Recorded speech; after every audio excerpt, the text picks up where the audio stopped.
Guys, monkey and trunk के और ऐसे मजेदार वीडियोस देखने के लिए हमारा चैनल सब्सक्राइब कर दीजिए। तो नीचे लाल कलर का सब्सक्राइब बटन है, उसको दबा दीजिए गाइस, सब्सक्राइब कर दीजिए। तो यार गाइस, मंकी एंड ट्रंक के और ऐसे मजेदार वीडियोस देखने के लिए हमारा चैनल सब्सक्राइब कर दीजिए। तो नीचे लाल कलर का सब्सक्राइब बटन है, उसको दबा दीजिए गाइस, सब्सक्राइब कर दीजिए।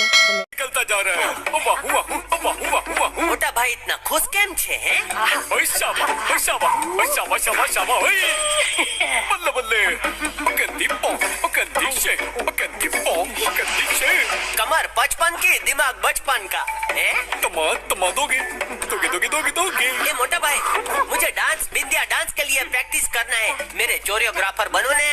क्यों नहीं काके, बता कौन सा स्टाइल सीखना है? अरे मोटा भाई, मैं बंदर हूँ तो नकलची बंदर वाला ही स्टाइल करूँगा ने। और ये स्टाइल मुझे बिल्कुल पसंद नहीं आया। अरे रा, मेरे सपने पे कचरा डाल दिया। ओए मेरी नकल करना बंद कर। ओए ओए, क्या कर रहा है काके? कुछ नहीं कर रहा है काके। चकदा फट्टे नब दे गिल्ली। दूध पी गई पालतू बिल्ली। अभी सबक सिखाता हूँ। फिर से एक नई बात फील्ड पे देखने को मिली। जो बैट्समैन कर रहा है वही बॉलर कर रहा है, और जो बॉलर कर रहा है वो बैट्समैन कर चुका है।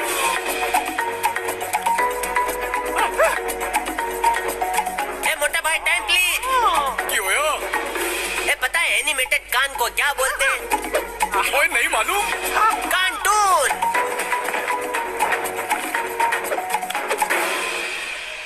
देखे जरा। देखे जरा। इसमें कितना दम।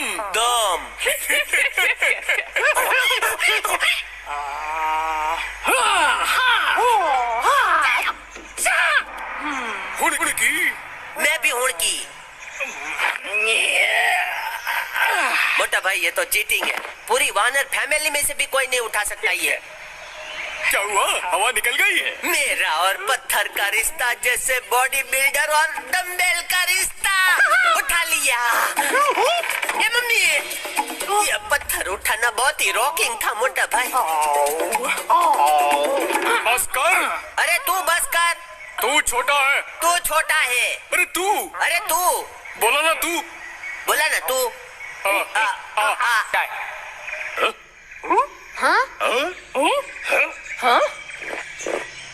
बुढ़ी बाबा। बुढ़ी बाबा। इधर चला। इधर चला। उधर चला। उधर चला। मोंजलिका। ये सब क्या है? और मौजेदार है। कुछ अलग सी है इस जंगल की माटी। जब भी देखो यहाँ सब करते रहते हैं।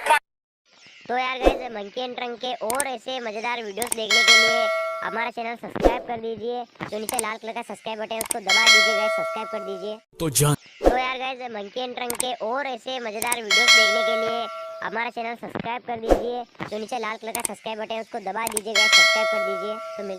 इस कहानी की शुरुआत में हमें एक जंगल को दिखाया जाता है जहाँ पर सभी जानवर खुशी खुशी रह रहे होते हैं। तभी वहाँ एक बंदर नोटिस करता है कि वो बोल सकता है, लेकिन उसे विश्वास नहीं हो रहा था कि वो बोल सकता है। वो बहुत खुश हो जाता है और अपने दोस्त हाथी के पास जाता है, तो हाथी भी उससे बातें करने लग जाती है। इसका मतलब ये होता है कि वो अब बोलने लग गए थे, लेकिन उनको कुछ समझ नहीं आता कि वो कैसे बोलने लग गए। तभी हाथी को किसी की आवाज सुनाई देती है और वो दोनों उस आवाज का पीछा करते करते एक झाड़ी के पास पहुंचते हैं।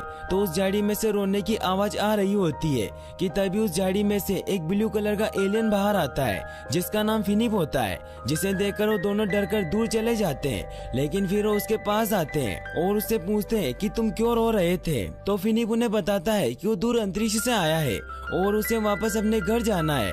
फिर फिनिप उन्हें अपना स्पीच बोर्ड दिखाता है और कहता है कि तुम इसी की वजह से बोल पा रहे हो, क्योंकि इसके आसपास रहने वाले सभी जिंदा जीव बोलने लग जाते हैं। स्पीच बोर्ड को देखते ही मंकी उसके हाथ से स्पीच बोर्ड ले लेता है और सभी जानवरों के पास जाकर उसे टेस्ट करने लगता है। तभी वो देखता है कि फिनिप काफी ज्यादा उदास है, तो मंकी उसे स्पीच बोर्ड वापस दे देता है और तभी वहाँ मंकी के सभी दोस्त भी आ जाते हैं। फिर फिनिप उन सबको बताता कहता है कि वो स्कोल्डन प्लेनेट से यहाँ एक मिशन को कंप्लीट करने के लिए आया है। मंकी मिशन के बारे में सुनते ही काफी खुश हो जाता है और वो फिनिप से मिशन के बारे में पूछता है। तो फिनिप कहता है कि अगर तुम ना ही पूछो तो ही अच्छा है। फिर मंकी उसे कहता है कि अगर तुम हमें तुम्हारे मिशन के बारे में बताओगे तो शायद हम तुम्हारी मदद कर सकते हैं। तो फिनिप कहता है कि मुझे मदद नहीं चाहिए क्योंकि मैं स्कोल्डियन हूँ और स्कोल्डियन कभी भी मदद नहीं लेते और ये मिशन मुझे अकेले ही पूरा करना है, इसीलिए तुम सब मुझे अकेला छोड़ दो। लेकिन वो उसकी बात नहीं मानते और उसका पीछा करने लगते हैं। इसी वजह से उसे अपने मिशन के बारे में उन्हें बताना पड़ता है कि उसे स्कोल्डन प्लेनेट के लोगों ने अर्थ पर कब्जा करके तुम्हें अपना गुलाम बनाने के लिए भेजा है। मंकी और उसके दोस्त ये सब सोचकर उसकी बात मान लेते हैं कि इससे वो अपने प्लेनेट वापस जा सकेगा और वो उसे कहते हैं कि वो प्लेनेट को जीत चुका है और फिर वो सभी उसके सामने घुटने टेक देते हैं। इसके बाद सब उसकी जीत से बहुत खुश होते हैं। इसके बाद फिनिप उन सबको अपना नाम बताता है और उन सभी का नाम ना होने के कारण उन्हें मंकी, थंक, हम्प और रॉकी नाम देता है। फिर मंकी फिनिप को कहता है कि अब तो तुम्हारा मिशन भी कंप्लीट हो गया है, लेकिन अब तुम घर कैसे जाओगे?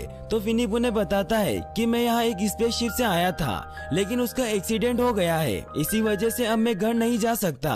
लेकिन अब मैंने जब इस प्लेनेट को जीत लिया है तो मैं मेरे स्पेसशिप का होम बटन दबा सकता हूँ जिससे मेरे लोग मुझे लेने आ जाएंगे।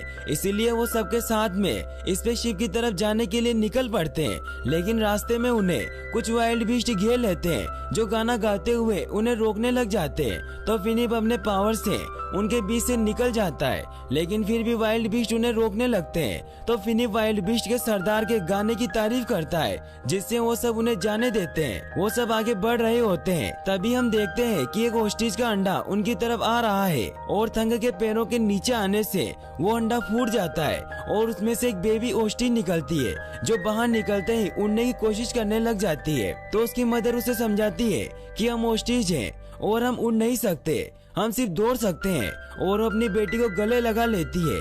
ये देखकर फिनिप की बॉडी अचानक से ग्लो करने लग जाती है और फिनिप उन्हें जल्दी से स्पेसशिप की तरफ चलने को कहता है।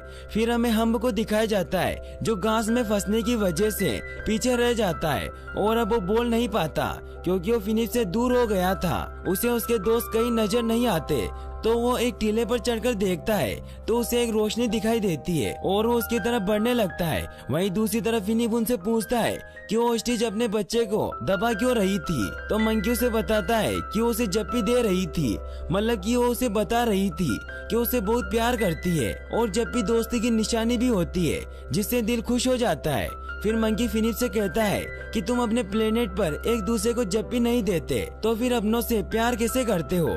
तो फिनिप कहता है कि हमारे प्लेनेट पर ऐसा नहीं होता, हमारे प्लेनेट पर लोग उसे ही चाहते हैं जो प्लेनेट जीतता है और जो जितने ज्यादा प्लेनेट जीतता है उसे उतनी ज्यादा इज्जत मिलती है और इस प्लेनेट के अलावा मैंने आज तक कोई प्लेनेट नहीं जीता। और ये कहते ही वो काफी दुखी हो जाता है और उन सबको अपने पास से जाने को कहता है। वहीं दूसरी तरफ हम्प जब उस चमकीली चीज के पास जाता है तो उसकी आवाज वापस आ जाती है और वो चमकीली चीज और कोई नहीं बल्कि फिनिप का स्पेसशिप होता है। और जब वो उसके पास जाता है तो उसे स्कोल्डन प्लेनेट के लीडर का प्रोजेक्शन दिखाई देता है जो कहता है कि जैसे ही फिनिप उस प्लेनेट को जीतेगा तो वहाँ के प्राणियों को ले जाएंगे। ये सुनकर हम अपने दोस्तों को इसके बारे में बताने के लिए भागने लगता है।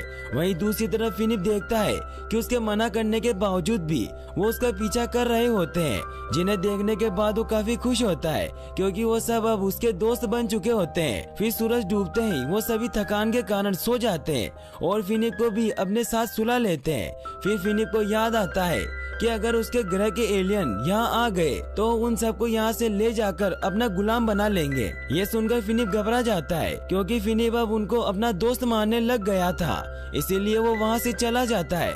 लेकिन थोड़ी देर बाद थंक और मंकी की आँख खुल जाती है तो वो देखते हैं कि फिनिप वहाँ नहीं है और इसी वजह से वो अब बोल नहीं पा रहे होते हैं। फिर वो फिनिप को ढूंढने लग जाते हैं। वहीं दूसरी तरफ हमें फिनिप को दिखाया जाता है जो अपनी स्पेसशिप तक पहुंच जाता है और उसके अंदर बैठकर वो होम बटन को प्रेस कर देता है। वहीं दूसरी तरफ हम अपने दोस्तों को ढूंढते हुए उनके पास पहुंच जाता है और उन सभी से बोल ना पाने के कारण वो उन सभी को इशारों में एलियन के बारे में सब बताने की कोशिश करता है, लेकिन उन्हें कुछ समझ नहीं आता तभी वो एक बहुत ही बड़े चमकते हुए स्पेसशिप को देखते हैं जो फिनिप के होम बटन दबाने की वजह से वहाँ आ गया था। फिर वो सब भी उस स्पेसशिप की तरफ जाते हैं। तभी हमें दिखाया जाता है कि उस स्पेसशिप में सभी स्कोल्डियन वासियों का लीडर क्रोगन शिप से बाहर निकलता है, जो असल में फिनिप के डेड होते हैं। वो उतरते ही फिनिप से पूछते हैं कि अगर तुमने पृथ्वी को जीत लिया है तो अब तक तुमने आसमान में स्टार क्यों नहीं छोड़ा, और इस पृथ्वी के प्राणी कहाँ है, क्योंकि ट्रांसपोर्टर उन्हें ले जाने के लिए तैयार है। उसकी ये बातें मंकी और बाकी सब भी छिपकर सुन रहे होते हैं। दरअसल स्कोल्डियन प्लेनेट पर जब कोई भी एलियन किसी प्लेनेट को जीतता है तो उसे अपने स्टार को लॉन्च करके अपने जीत का सबूत देना होता है, लेकिन फिनिप ने अब तक ऐसा नहीं किया होता। इसीलिए क्रोगन को उस पर शक हो जाता है और उससे पूछता है कि क्या तुमने सच में इस प्लेनेट पर जीत हासिल की है या नहीं। जिस पर फिनिप कहता है कि मैंने इस प्लेनेट को नहीं जीता है, मैंने बस अपना स्पेसशिप खराब होने की वजह से आपको यहाँ बुलाया है। ये सुनते क्रोगन को फिनिप पर बहुत गुस्सा आता है और वो खुद ही अर्थ को जीतने का फैसला करता है। तभी फिनिप अपने फादर को रोक लेता है और कहता है कि इस प्लेनेट के जीव बहुत खतरनाक और ताकतवर है और उन्हें हराना इतना आसान नहीं है। ये सुनकर क्रोगन यहाँ से जाने का फैसला करता है और फिनिप को वहाँ से दूसरे प्लेनेट पर भेजने के लिए अपने साथ ले जाता है। इधर ट्रंक और बाकी सब ये देखकर समझ नहीं पाते कि फिनिप उन्हें सच क्यों नहीं बता रहा, तो मंकी समझ जाता है कि वो हमें बचाने के लिए ऐसा कर रहा है। वहीं जब फिनिप शिप में एंटर करता है तो सभी एलियन उसके कमजोर होने की वजह से उसका मजाक उड़ाने लगते हैं और क्रोगन उसे किसी दूसरे प्लेनेट पर भेजने का फैसला कर ही रहा होता है। तभी मंकी और उसके दोस्त शिप का गेट तोड़कर अंदर आ जाते हैं और वो क्रोगन को कहते हैं कि फिनिप अब घर जाएगा क्योंकि उसने हमारा प्लेनेट जीत लिया है। ये सुनकर फिनिप अपने फादर को सच बता देता है कि मैंने इस प्लेनेट को जीत तो लिया है, लेकिन मैं अपने दोस्तों को कैद नहीं होने दूंगा, इन्हें आजाद कर दूंगा। इस पर क्रोगन उससे कहता है कि स्कोल्डियन कभी भी किसी कैदी को रिहा नहीं करते, उन्हें सजा देते हैं। तब फिनिप उनसे कहता है कि ये मेरा प्लेनेट है और मैं यहाँ जो चाहूँ वो कर सकता हूँ, लेकिन क्रोगन उससे कहता है कि तुमने इस प्लेनेट को जीता नहीं है क्योंकि अभी तक तुमने अपने स्टार को लॉन्च नहीं किया है और इसीलिए अब मैं इस प्लेनेट को जीतूंगा। और फिर उन सभी को घुटने टेकने को कहता है, लेकिन तभी ट्रंक उसकी डिवाइस को उससे छीन लेती है, जिससे पूरे शिप के एलियन गन से डरकर भागने लगते हैं। लेकिन तभी ट्रंक उस गन को नीचे की तरफ फायर कर देती है, जिससे शिप टूट जाती है और ट्रंक शिप से बाहर आ जाती है, लेकिन वो अपने सूंड की हेल्प से सेफली लैंड हो जाती है और इन सब में फिनिप का स्टार भी नीचे गिर जाता है। इधर कुछ स्कोल्डियन फिनिप को पकड़ लेते हैं, जिसे बचाने के लिए वो उन सब से लड़ने लग जाते हैं और फिनिप अपने सितारे को ढूंढने लग जाता है जो नीचे गिर चुका था। लेकिन तभी क्रोगन अपने स्टार को लॉन्च करने लग जाता है तो मंकी उससे स्टार छीन लेता है और उस शिप से बाहर आ जाता है। क्रोगन अपने स्टार को वापस लेने के लिए उसका पीछा करने लगता है और इसी दौरान मंकी ट्रंक को फिनिप के स्टार को कैसे भी करके उस तक पहुंचाने का बोलता है। यह सुनकर बेबी ओस्टिज अपनी माँ से रिक्वेस्ट करने लग जाती है कि वो आसमान में जाकर स्टार को फिनिप तक पहुंचा सकती है। उसकी जिद देखकर उसकी मोम मान जाती है और ट्रंक अपनी सूट से उसे आसमान में पहुंचा देता है और वो काफी मुश्किलों के बाद जैसे तैसे उस शिप में पहुंच जाती है और उस स्टार को फिनिप को दे देती है। लेकिन तभी क्रोगन मंकी से अपने स्टार को वापस छीन लेता है। इधर जब फिनिप शिप से बाहर अपने स्टार को लॉन्च करने आने लगता है तभी कुछ स्कोल्डियन उसे पकड़ लेते हैं और उसके स्टार को ले लेते हैं और क्रोगन अपने स्टार को अर्थ पर लॉन्च कर देता है और खुशियां मनाने लग जाता है। लेकिन तभी फिनिप उससे कहता है कि भले ही आपका स्टार आसमान में हो, लेकिन अभी तक आपने यहाँ के प्राणियों को नहीं हराया है। तो क्रोगन कहता है कि इन कमजोरों को हराना मेरे बाएं हाथ का खेल है। तो फिनिप उनसे कहता है कि ये सोचना आपकी गलतफहमी है क्योंकि इनके पास एक खुफिया हथियार है जो बहुत ही ताकतवर है और इतना ताकतवर हथियार मैंने आज तक नहीं देखा। इतना कहकर वो अपने डेड से गले लग जाता है और उनसे प्यार करने लग जाता है, जिससे क्रोगन इमोशनल होकर रोने लग जाता है, जिसकी वजह से उनका रंग भी बदल जाता है। जिसके बाद वो भी फिनिप को गले लगा लेता है और अब वो बहुत खुश होता है। फिर वो सभी स्कोल्डियन को गले लगाने के लिए उनके पीछे दौड़ने लगता है और आखिर में सभी स्कोल्डियन को भी अच्छा बना देता है और क्रोगन फिनिप को खुशी खुशी पृथ्वी पर स्टार लॉन्च करने को कहता है। लेकिन फिनिप उनसे कहता है कि ये प्लेनेट मेरा नहीं है, हर प्लेनेट वहाँ के रहने वालों का होता है। लेकिन फिर फिनिप के दोस्त उसे कहते हैं कि हमें वो रोशनी देखनी है, और इसके बाद वो अपने स्टार को लॉन्च कर देता है, जिसके कारण आसमान में उन सभी की तस्वीर बन जाती है और फिनिप उन सभी को गले लगा लेता है। फिर फिनिप अपने सभी दोस्तों को गिफ्ट देता है और सभी स्कोल्डियन वहाँ से खुशी खुशी चले जाते हैं और यहीं पर मूवी एंड हो जाती है। और गाइस, अगर आप ऐसी और वीडियोस देखना चाहते हैं तो डिस्क्रिप्शन में दी गई लिंक्स पर क्लिक करके वॉच कर सकते हैं। और वीडियो को लाइक और चैनल को सब्सक्राइब करने के लिए आपका तहे दिल से शुक्रिया। Thanks for watching.